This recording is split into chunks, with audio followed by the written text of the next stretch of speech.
Hello and welcome back. I enjoyed reading your discussion board posts on the last section of Robopocalypse, and I thought to add to the conversation I would read my presentation that I gave on Robopocalypse at the MLA conference this past weekend.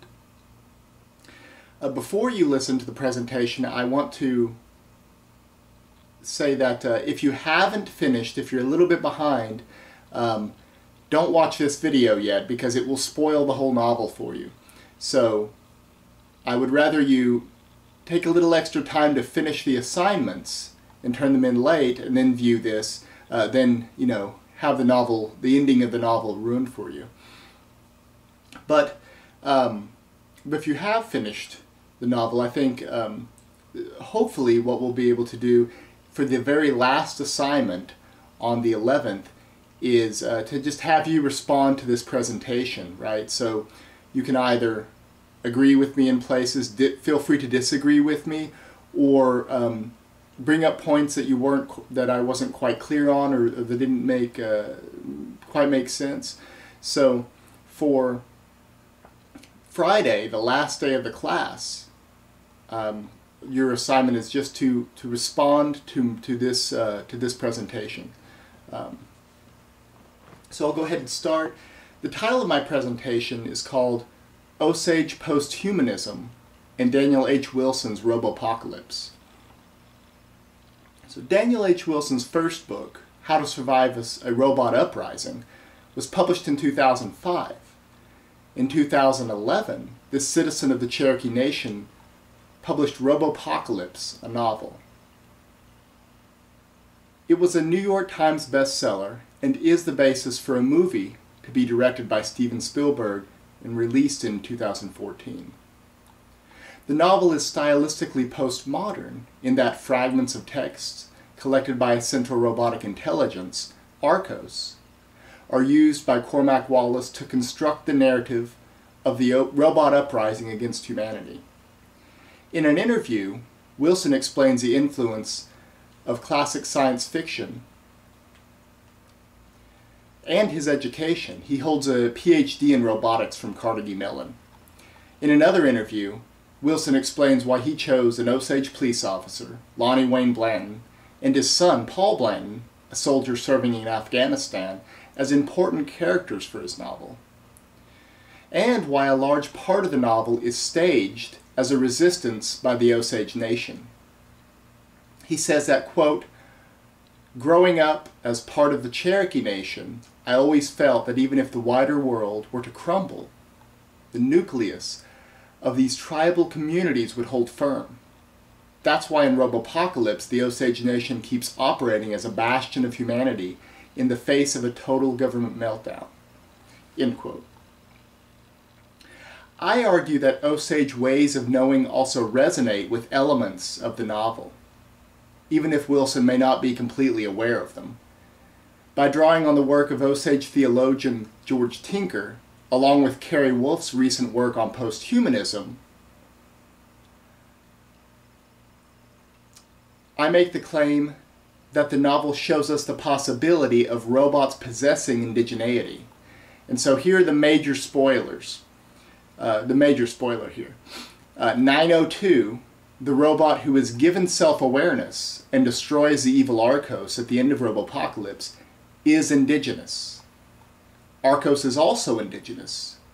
I realize that these are audacious claims. How can a robot be indigenous? And what are the implications of robotic constructions possessing indigeneity? I can answer the first question by referencing Osage philosophy and textual evidence from the novel.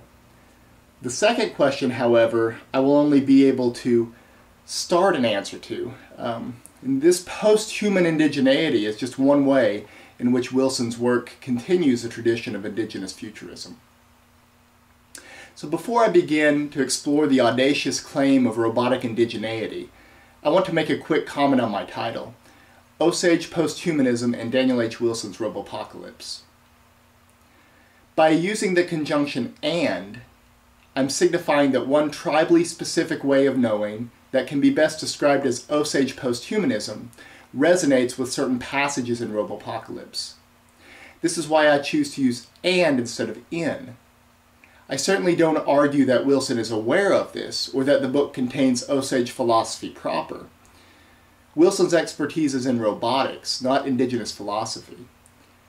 And I don't claim to be an expert on Osage philosophy myself, and this is why I draw on the expertise of George Tinker. Furthermore, by using the term Osage Posthumanism, my intent is not to reduce Osage ways of knowing to fit the latest trend in academic discourse. What I'm suggesting is that Osage theories, along with many tribally specific ways of understanding the world, and posthumanism can be mutually beneficial. The two can flourish by being placed in the same conversation. So let me start with a broad sketch of posthumanism. As Kerry Wolf explains in his recent book conveniently titled "What is Posthumanism?", one genealogy of the term starts with the Macy Conference on Cybernetics, which took place between 1946 and 1953. It was in this atmosphere that systems theory began.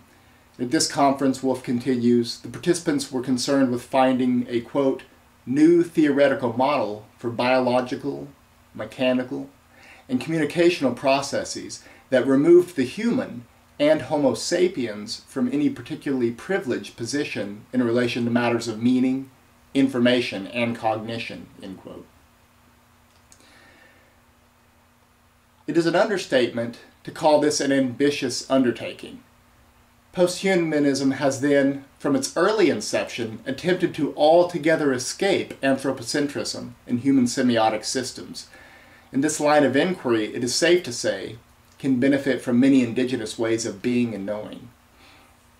So one example of this beneficial interconnection is what I'm calling Osage Posthumanism. In The Stones Shall Cry Out, Consciousness, Rocks, and Indians, Osage theologian George Tinker explains how inanimate objects can be understood as sentient using Osage ontology. Tinker asks the reader, "Did you know that rocks talk?" Well, they do. I'm aware that this is an audacious claim, even for an American Indian, made in the context of late modernity, or even post-modernity if you insist, and in the context of a world indelibly marked by the accomplishments of modern science. But the argument proposed for this essay is that rocks talk and have what we must call consciousness, end quote. That was the quote from George Tinker there. At the beginning of Robopocalypse, which actually starts at the end of the war, right? The Bright Boy Squad finds Arcos, the central robotic intelligence. And the narrator Cormac Wallace says that it, quote, looks like volcanic rock, perfectly carved by alien tools, end quote. Now Tinker explains that in Osage philosophy, rocks, or chage, and I'm pronouncing this Osage word as one would pronounce it in Cherokee because I don't know Osage.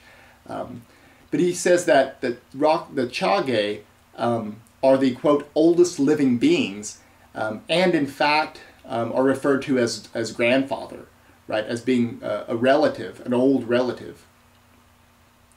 Now the reason that rocks are the oldest living being, Tinker explains, is due to their, quote, durability and the difficulty with which they might finally be killed, end quote.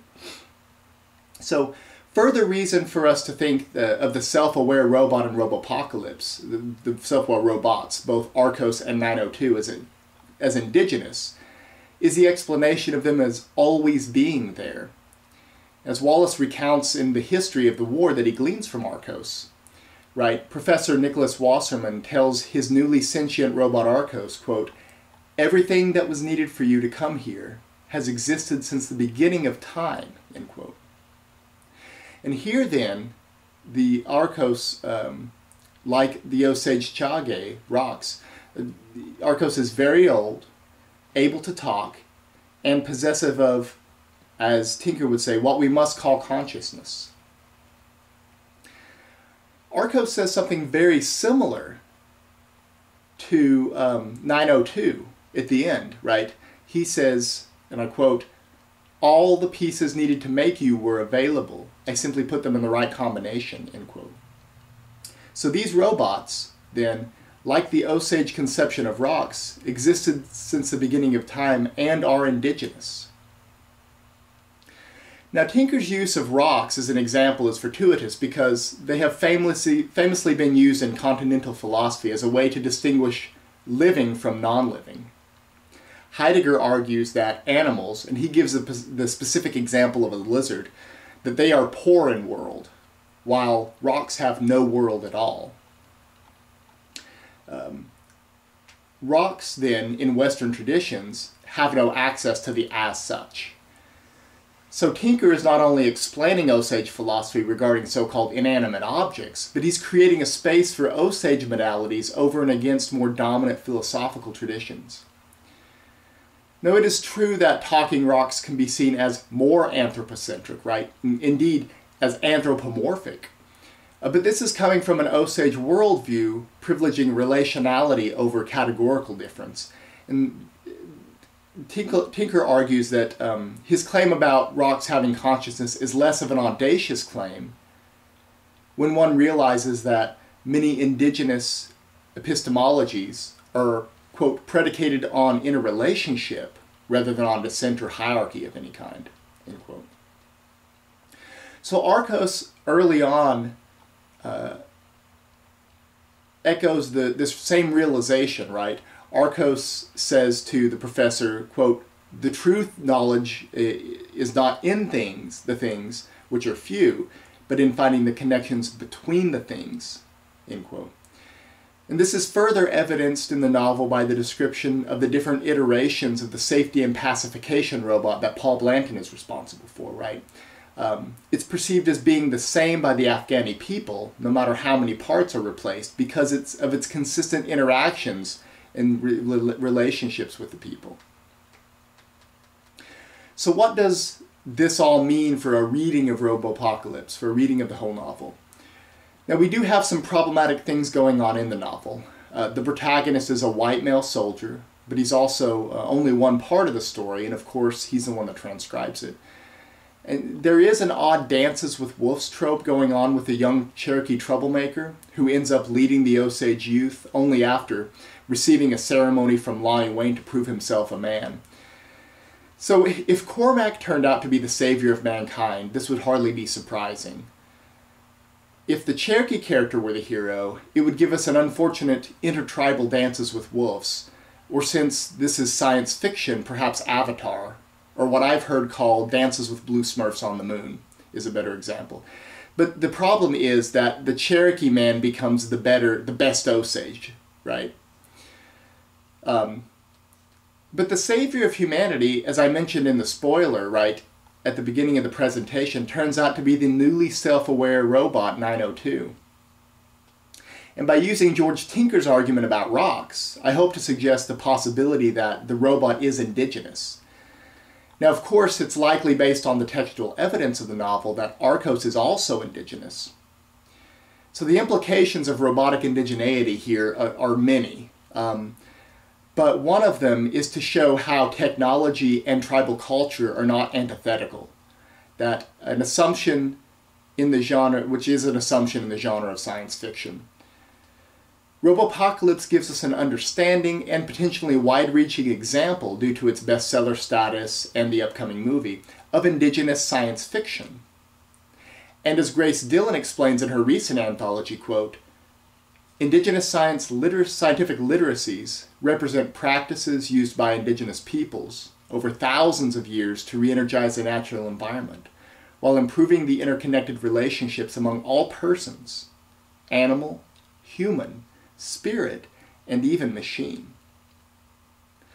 All right, well, I hope that the presentation was enjoyable, and I know there are probably some things in there that I mentioned that didn't quite make sense, but feel free to discuss that on the last discussion board, right? So feel free to agree with any points you agree with, or feel free to disagree and explain your disagreements, or feel free to ask questions. That's what I think we'll spend the last assignment on.